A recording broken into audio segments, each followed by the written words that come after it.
and welcome to Eula's English Country again. And today we're gonna read Magic Treehouse Revolutionary War on Wednesday.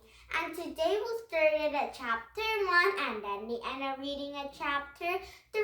Okay, and now are you ready for this?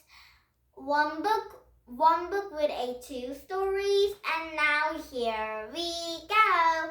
And first you can read Magic Treehouse Revolutionary War on Wednesday.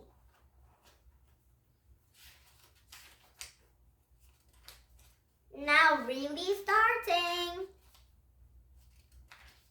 Chapter 1, Wednesday. Wake up, Jack, Annie whispered. Jack opened his eyes. He looked at his clock. It was 6 a.m. Come on, Annie whispered. She was standing in the bedroom door already dressed. Now, said Jack. Yeah, it's Wednesday. We have to go into the treehouse, she said. Oh, man, Wednesday, said Jack. Suddenly, he was wide awake. We have to save Camelot, said Annie. Oh, I know, said Jack, scrambling out of bed. Me too, out front, said Annie.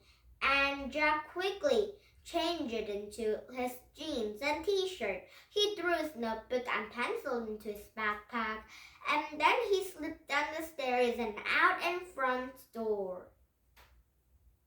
Annie was waiting in the gray early night. All set, she whispered. Yeah, said Jack. They took off running across the yard. They ran down their quiet street into the frog-green woods. Soon they came to treehouse. They climbed it up into a rope ladder. In the early night, they saw Morgan's note. The same note they find it on Sunday. Jack picked it up and read aloud. Dear Jack and Annie, Camelot is in trouble. To save the kingdom, please find the 4 special kind I'm writing from my library. Something to follow, something to sound, something to learn, something to land. Thank you, Morgan. And Annie picked it up a piece of paper lying on the floor. It was a list of the rules from the famous nurse Clever Burton, and they had met on their journey to the Civil War. Yeah, and today we're gonna read a Revolutionary War. And the last time is a Civil War. A lot of war today and the last time. And on Sunday we find the first special writing, said Annie. Now, something to follow. Yeah, said Jack. And now we need to find a second thing, something to sign. He picked up a book lying near the note. The cover showed a soldier in the snowy riverbank. The title was A Revolutionary War. Jack frowned. Uh-oh, said Annie. Another war, Jack said, sighing. You still want to go, said Annie. We have to, said Jack. He hated the suffering he'd seen in the Civil War, but they had no choice. They had to help Morgan and save Camelot. He pointed to a cover of the book. I wish I could go there, Jack said, and the wind started to blow, and the tree started to spin. It spun faster and faster, and everything was still, absolutely still. Now, chapter 2, Day or Night. And Jack shivered. The wind blew hard. It's cold, he said. He could see his breath in the air. Wrap your scarf tighter, said Annie, and Jack looked down. He had a wool scarf around his neck. was also wearing a woolen pants that would have button on knees, and a coat and a hat with a 3 corners. On his feet was a funny looking shoes in the buckles. One plays up a backpack and a leather bag. Annie is wearing a long coat over long dresses, and Jack pulled the scarf tighter. Then he looked at the window and Annie. They landed in the trees near an icy river. The sky was gray and heavy with clouds. It's almost day or almost night. I can't tell, said Annie. Yeah, I hope it's almost day, said Jack. I wonder where you found something to stand, said Annie, and Jack struggled.